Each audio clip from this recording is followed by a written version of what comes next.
पहले हमने पढ़ा था यदि किसी आयत की लंबाई में m% वृद्धि कर दी जाए तथा चौड़ाई में n% वृद्धि कर दी जाए तो उसके क्षेत्रफल में जो कुल वृद्धि होती है वो m + n + mn/100% के बराबर होती है। ये हमने पिछले लेक्चर में पढ़ा था। अब यहाँ पर हम एक कॉन्सेप्ट पढ़ेंगे।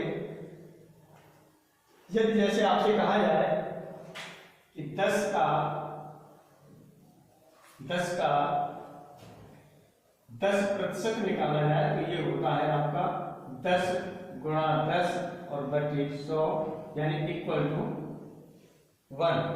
इसी तरह से 10 का 5% निकाला जाए तो ये होता है 10 × 5 बटे 100 इक्वल टू 0.5 यानी 0.5। इसी तरह से यदि 10 का 15% निकालते हैं तो ये होता है 10 × 15/100 इक्वल टू 1.5।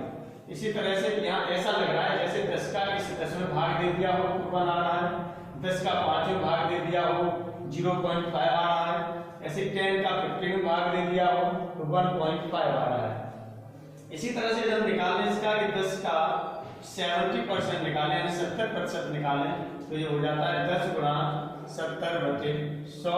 इस तरह से ये हो जाता है वैल्यू 7.0। तो यहाँ पर हमें एक चीज ये दिखाई दे रही है कि हम 10 का जितने प्रतिशत निकालते हैं उसमें 10 का भाग हो जाता है। इस तरह से लग रहा है जैसे 10 का 10% निकाला तो 10 का 10वें भाग हो गया, 1 आ गया। 10 का 5% निकाला तो इस 10 का 5वें भाग दे दिया 0.5 हो गया। 10 का 15% निकाला तो ऐसा लग रहा है जैसा 10 का इस 15वें भाग हो रहा हो तो 1.5 आया। ऐसे 10 का 70वें भाग हो रहा हो तो 7 आया। इसी चीज का यानी इसी वैल्यू का हम फायदा उठाएंगे और एक ट्रिक डेवलप करेंगे यहीं पर। अब जैसे हम जानते हैं कि लंबाई × चौड़ाई बराबर होता है एरिया। अब हम यदि आयत का क्षेत्रफल पहले ही से 100 मान लें, अब 100 पर जो भी हमारा घटेगा बढ़ेगा उतने ही प्रतिशत उसमें वृद्धि या कमी होगी। तो अब यहाँ पर यदि हम इनकी इनिशियल वैल्यू लें तो 10 × 10 बराबर 100 यानी 10 लंबाई है और 10 चौड़ाई है बराबर कितना हो गया 100 हो गया। इसी तरह से अब यदि हम क्वेश्चन लेते हैं कि किसी आयत की लंबाई में 10% की कमी कर दी जाए तथा चौड़ाई में 20% की वृद्धि कर दी जाए तो उसके क्षेत्रफल में कितने प्रतिशत कमी या वृद्धि होगी। ये क्वेश्चन आप निकालते हैं।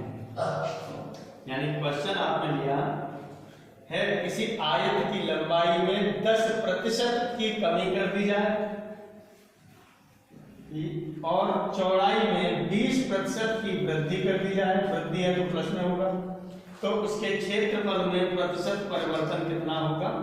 क्षेत्रफल में प्रतिशत परिवर्तन बराबर हो जाएगा आपका ये -10 हो गया +20 हो गया प्लस -10 × 20 और अपॉन हो जाएगा यहाँ पर 100। इस तरह से यहाँ से देखेंगे ये 10 आएगा और यहाँ से -2 आएगा इक्वल टू हो रहा है आपका 1%। ये पॉजिटिव है इसका मतलब वृद्धि है। ये आपका पहला मेथड हो गया, फॉर्मूला पर बेस्ड है जो आप अक्सर पढ़ते हैं। अब इसी को हम लगाते हैं इस ट्रिक पर। यानी आपने जो क्वेश्चन में पढ़ा है कि LV = A होता है, 10 × 10 = 100 होता है। यही छोटा सा फॉर्मूला है इसका। वैसे तो परसेंटेज में क्या पूरे मैथ में आप फॉर्मूले ले लेंगे तो 50,000 फॉर्मूले बन जाएंगे। क्या उनको याद रख पाना संभव है? इसीलिए यहाँ पर हम देखते हैं कि हमें ऐसी ट्रिक मिले जो कि हमेशा याद रखी जा सके और याद रखने में कोई से प्रॉब्लम न हो।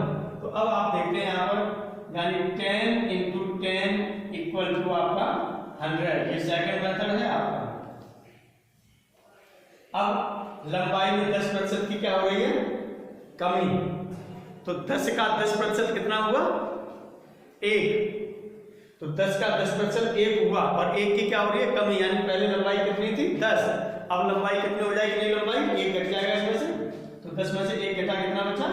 9 इंटू चौड़ाई में 20% की वृद्धि, यानी 10 पर कितना बढ़ा 2, 10 का 20% 2 हुआ तो 2 बढ़ा, 2 वृद्धि हुई। पहले चौड़ाई कितनी थी 10, अब चौड़ाई कितनी हो जाएगी 2 बढ़ के 12 इक्वल टू कितना हो गया 12, 9 का मल्टीप्लाई किया 108। इस तरह से हम देख रहे हैं पहले क्षेत्रफल 100 था, अब हो गया 108, तो कितना बढ़ा 8, और कितने पर बढ़ा है 100 पर, इसीलिए हो जाएगा ये 8% वृद्धि। इस तरह से ये जो ट्रिक है आपके माइंड में रहेगी और तुरंत के तुरंत बिना कोई विशेष कैलकुलेशन किए वही आपका आंसर तुरंत निकल आता है।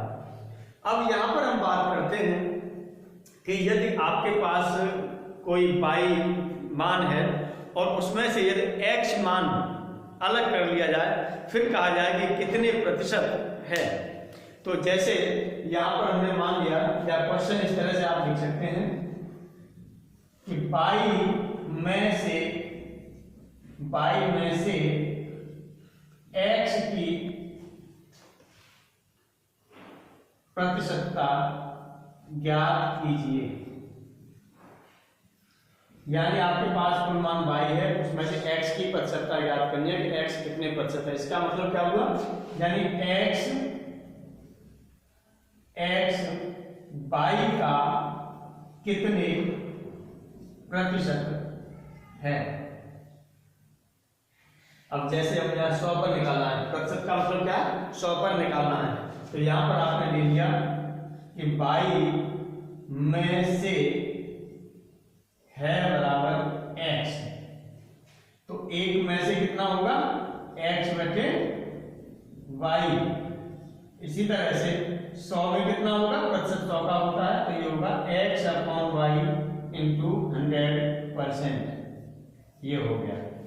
इस तरह से यहां पर आप देखेंगे ये भी एक फॉर्मूला है आपका। अब यहां आप देखेंगे कि यदि आपसे क्वेश्चन किया जाए कि किसी परीक्षार्थी ने पूर्णांक 600 में से 400 अंक प्राप्त किए हैं, 400 अंक प्राप्त किए हैं, यानी प्राप्तांक 400 हो गया, तो उसके कितने प्रतिशत अंक हैं। तो अब यहां पर हम लोग लेते हैं कि 600 में से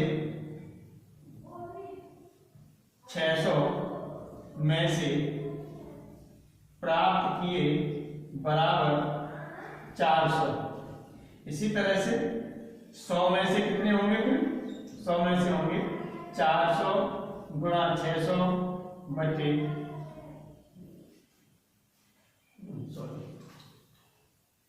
तो ये 100 में से कितने होंगे, ये होगा 400 गुणा 100 और अपॉन हो जाएगा 600।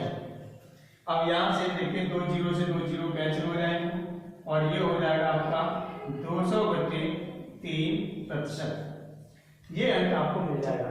इस तरह से यहाँ पर एक चीज आप ध्यान देंगे, यहाँ पर कॉन्सेप्ट जो आपका निकलता है, ये कॉन्सेप्ट निकलता है कि जिससे कंपेयरिंग की जाती है, कॉन्सेप्चुअली जिससे कंपेयरिंग की जाती है उसे हम देखेंगे।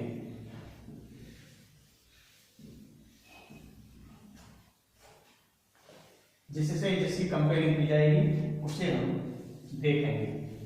अब देखिए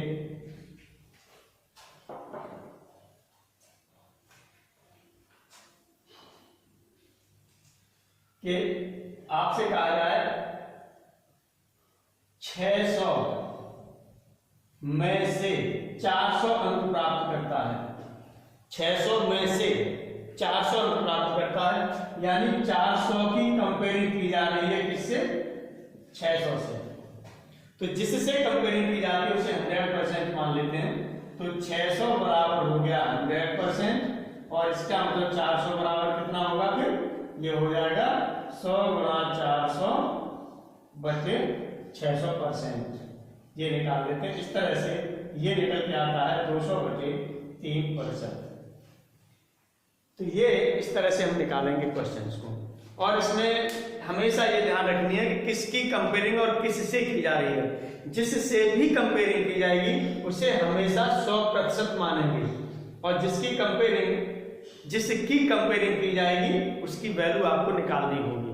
जैसे आपसे कहा जाए 80 का 100 कितने प्रतिशत है, 80 का क्वेश्चन ये दे दिया, 80 का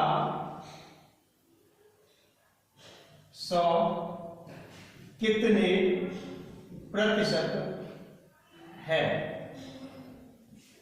अब देखिए यहां पर क्या है, किसकी कंपेयरिंग की जा रही है, 80 के साथ किसकी, 100 की। तो ये हो जाएगा 80 बराबर 100%। तो इस तरह से 100 बराबर कितना होगा, ये होगा 100 × 100 और अपॉन हो जाएगा 80। तो इस तरह से यहां से इस 0 से ये 0 कैंसिल, 2 से ये 5 बार और 2 से 4 बार, 4 से ये हो जाएगा 25 बार, इस तरह से हो जाएगा 125%। यानी जो 80 का 100 है वो कितने प्रतिशत है, 180%, सॉरी 125% है।